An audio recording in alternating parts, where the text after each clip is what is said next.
There wasn't anything unusual about that Friday night, at least. Not until the flashing lights hit my face and changed everything. I had just gotten off my shift at Brookfield Market, still wearing the beige hoodie I always wore when the AC inside got too cold. I wasn't some wild kid out late. I wasn't skipping school. I wasn't even old enough to drive. I'd been working the evening stocking shift, just trying to save up for community college and sketching houses on my breaks, homes with curved staircases, tall windows, the kind you see in magazines. I wanted to be an architect one day. That was the dream. I was walking home like always, past the Chevron on 9th and Lincoln, when I saw the cruiser swing around the corner. No siren, just lights and urgency. My first instinct was to step aside. I mean, they couldn't be there for me, right? But they pulled up sharp, and before I could even think, an officer was yelling, "Hands up! Let me see your hands." And that was that. No warning. No explanation.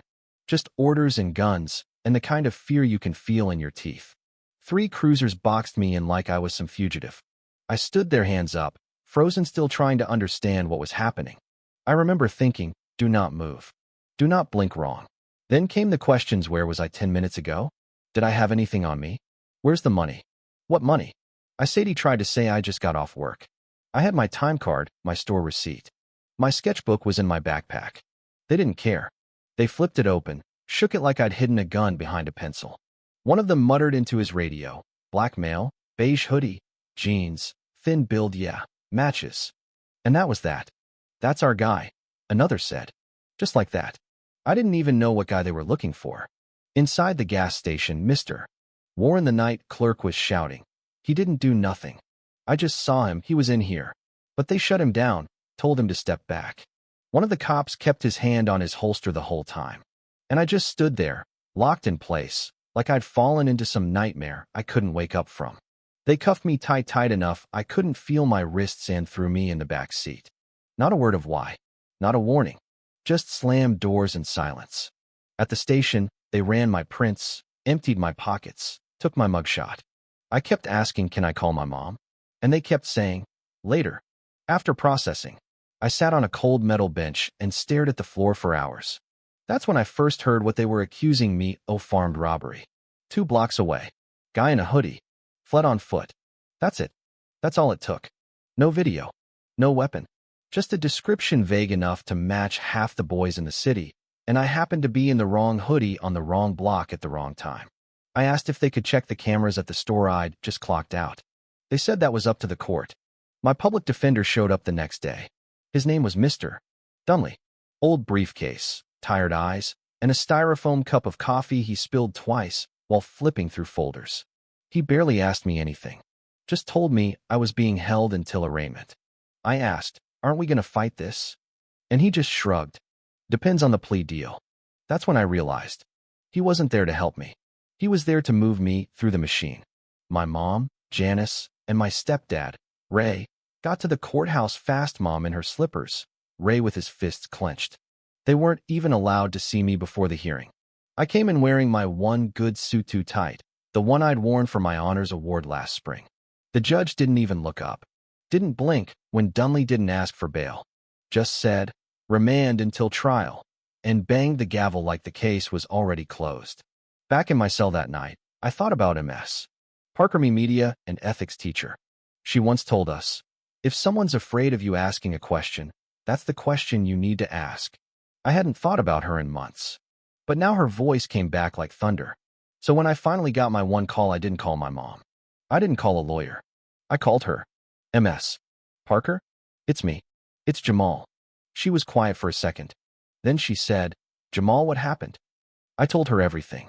For the first time since it all started, someone let me talk, really talk. She didn't rush me. She didn't interrupt. She just listened, and when I finished, she said, "We're going to fight this. I promise." That's when everything started to change. Ms. Parker didn't go to the police. She went to the people who actually cared. Old students, some in journalism, some in law school, one running a podcast about broken justice. Within 2 days, they were digging. They pulled weather reports, looked up dispatch logs, found a camera that showed the real suspect running in the opposite direction from where I was arrested. He was taller, wearing black, and clearly carrying something in his hand. Not me. Not even close. They uncovered that the body cam footage had been trimmed edited to cut out the timestamps that proved I was arrested before the robbery even ended. The store's punch clock? Recovered. Said I clocked out at 8:06.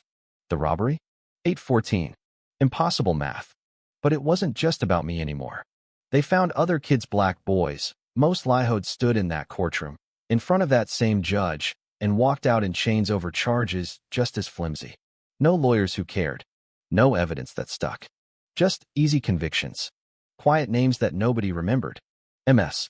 Parker and her crew put the whole timeline online, full breakdown, video proof, scanned documents. It started with a few hundred views. Then thousands. Then tens of thousands. People got loud. Free Jamal Harris started trending. The local news picked it up. Then national outlets. Then CNN. Protesters showed up outside the courthouse. Students. Pastors. Teachers. Even an old police captain who said he'd had enough of the silence. And all the while I sat in a cement cell, folding paper scraps into shapes just to keep from going numb. No one had told me what was happening, but I felt something shift. Then one day, a guard stopped at my cell. Said, "You got a visitor." It was a lawyer, MS. Parker's friend. Said his name was Reuben Cade. Sharp suit. Eyes like steel. "Jamal," he said, "we filed a motion to vacate. The system's got to answer for this now. You hold on, son." 2 days later, I was back in the courtroom. This time, I wasn't alone. The gallery was packed. Cameras everywhere. And MS. Parker, she sat in the third row, hands clasped, eyes locked on me like her life depended on what happened next. Reuben stood up and laid it all out, frame by frame, timestamp by timestamp. He didn't shout, didn't dramatize. He just showed the truth. Then he said something I'll never forget. "Your Honor, you don't have to believe my client. Just believe the math." The courtroom went still. That afternoon, the judge ruled. Conviction vacated. Effective immediately. The cuffs came off. Outside, I didn't give a speech. I didn't yell. I just stepped up to the microphone and said, "I didn't beat the system. I survived it because someone chose to believe me. And now, I'm home. I'm back in school. Some days, I still sit in the back of the class. Still draw houses in my notebook. But now I draw them with wide doors that don't lock from the outside. Because I know what it feels like to be buried for no reason. And I know how dangerous silence can be when the world's already decided who you are. So if you're watching this, I have one question. Have you ever seen someone get buried by a lie and just watched? Let's not do that again. Drop your thoughts in the comments. What would you have done? What would you do now? Because someone like me, someone quiet, someone forgotten, might be sitting in a cell tonight, waiting for someone like you to pick up the phone. And next time, they may not have time to wait.